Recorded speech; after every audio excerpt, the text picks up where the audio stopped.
C'était en quelle année? Il y a 2 ans. Il y a 2 ans, la rénovation. Bon, le parquet n'a pas été fini. Au mois de juin. Ça dépend, c'est pas fini officiellement. C'est pas fini, c'est pas encore. Non, parce que il y a eu une période de dizaine d'années où c'est allé de pire en pire. Bon, d'après ce que j'ai vu dans d'autres immeubles, la problématique maintenant, il faut quand même un petit peu attention aux entreprises sous-traitantes. Et j'ai constaté, moi, par rapport à ce que j'ai vécu il y a 7-8 ans, une amélioration, je dirais, de la qualité des sous-traitants. Mais sans doute, je faisais encore partie de 2-3 ans. Cette vieille culture. Et là, c'est tout à fait dommageable, parce que à mon avis, c'est vraiment des économies à courte vue. Le problème, c'est qu'on ne pose jamais personne qui est responsable de quoi que ce soit. Oui, alors théoriquement, maintenant, quand vous avez une rénovation, ça je l'ai vu dans plusieurs immeubles, vous avez quelqu'un qui laisse ses coordonnées, qui est responsable du chantier. Oui, après, pendant un chantier, mais après tous les problèmes, après le chantier, il n'y a plus personne. Ça, c'est le PAC qui doit gérer ça pour vous, c'est pas à vous de le gérer. Autant il est normal d'avoir quelqu'un. Le PAC ne répond pas. Oui, mais j'ai bien noté, j'ai bien noté.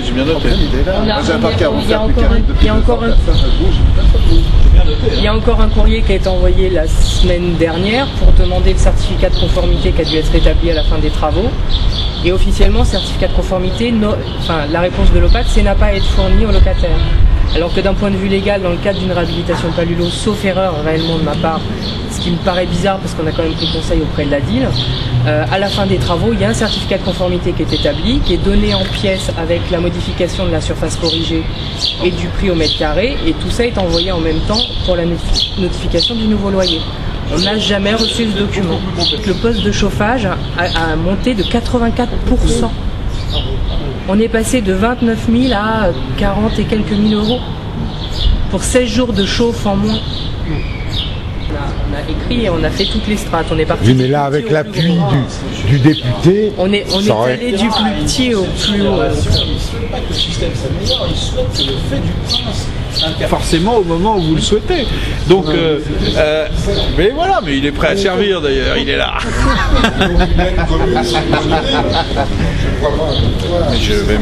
je vais intervenir, bien sûr. Mais cette histoire de chaudière me semble très importante parce que. C'est vraiment. Pour le coup, parce que s'il y a vraiment 80%. Parce qu'on avait eu une prévision de l'augmentation de loyer. C'est-à-dire qu'avant que les travaux commencent, il y avait eu l'enquête sociale. Il s'avère qu'entre le moment où il y a eu l'enquête sociale et où il y a eu l'arrivée. Je suis pas un spécialiste, mais a priori, vous n'avez pas dans les charges, il y a l'amortissement de la chaudière. Il y a des frais d'entretien. Il y a tout ce qui est frais d'entretien, j'imagine. Oui. De toute façon, on a demandé un rendez-vous début juin pour faire l'analyse du décompte de charges. Donc on essaiera d'obtenir des réponses. Vous tenez au courant, mais je trouve effectivement pas normal la manière dont les choses se passent. Et moi, je trouve qu'il faut un peu d'ambition et il faut qu'on revoie complètement toute notre politique de confort thermique.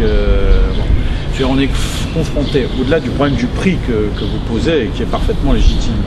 Mais je veux dire, on imagine que des immeubles comme ceux-là n'ont jamais été pensés avec l'idée d'économiser l'énergie. Je veux dire, ils ont été construits à une époque où cette question-là n'existait pas. Moi, je pense qu'il faut qu'on ait un chantier absolument colossal, notamment dans les villes, puisqu'on pense bagnole et tout ça, bon, sans doute, mais il y a des problèmes d'économie d'énergie absolument colossaux à faire sur la construction. Alors, ce qui demandera des investissements, ce qui demandera donc forcément quelque part soit des impôts, soit des concours divers, mais bon, très bien. Mais à contrario, je pense qu'on pourra s'y retrouver. Au revoir madame, bon courage. Hein. Et on pourra s'y retrouver parce que justement on économisera ce type de dépenses de chauffage. Mais il y a vraiment un effort considérable à faire sur ce secteur-là. Et sur le problème qui est peut-être plus immédiat du certificat de conformité que posait monsieur. J'interviendrai, monsieur Chapirin. Parce que je crois que là, avec votre poids qui est reconnu et apprécié. Merci, je suis pris de respecter. Je suis sûr que ça aurait du poids auprès de monsieur Manot. Bon, on va faire ça alors. Parce que selon le vieux proverbe, les paroles s'envolent, les écrits restent. Mais je vais écrire, monsieur Chapirin, vous en faites pas. Bon, on va essayer de faire bouger ça. Je voulais vous poser une question, monsieur le député. par rapport au Palulos, il y a les problèmes immédiats qui ont été posés, mais il y a un deuxième problème, disons à un deuxième niveau, c'est que normalement, quand il y a une réhabilitation Palulos, il y a la signature d'une convention pour une quinzaine d'années. Or, les premiers Palulos qui ont eu lieu, je crois, dans le Val-de-Marne, les conventions viennent maintenant à échéance. Et il y a beaucoup d'immeubles HLM qui commencent à être déconventionnés et qui se retrouvent de fait dans le privé.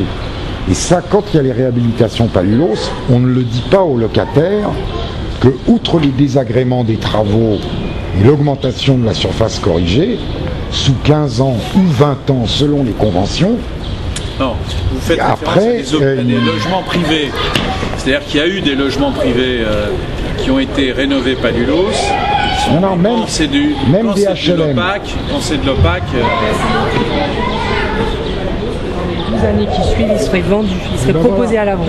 Bon, voilà, donc c'est pour les HLM. C'est dans le cadre légal.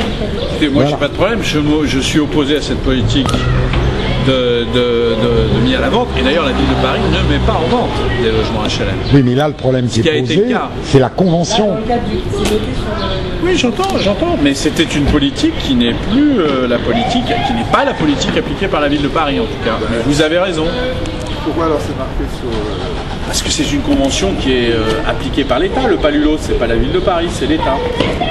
Juste ce que vous dites de la politique de la ville, pourquoi est-ce qu'avant la fin du mandat, parce que personne ne sait ce que l'avenir réserve en 2008, la ville et M. Manot ne pourraient pas donner une garantie aux locataires que la convention... Ils ne peuvent pas changer le cadre. Le Palulos, oui, mais ils pourraient faire un avenant à la convention, comme quoi il n'y aura pas de rupture. De la rénovation, elle bénéficie d'argent d'État avec une convention type.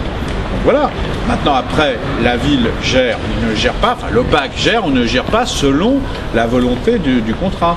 Certaines villes, vous imaginez pourquoi et comment et dans quel cas vont appliquer ce type de politique, et d'autres ne le font pas parce que nous pensons qu'à Paris, le parc de logement social est trop important à rester dans le logement social plutôt que de le brader de façon semblable. Vous allez m'excuser, je vais voir... Je vous ferai parvenir s'il vous plaît. La copie complète du dossier concernant la réhabilitation, les courriers qu'on a adressés. Auprès de l'antenne de l'OPAC et auprès de M. Manot, parce que si je n'écris pas à M. Manot...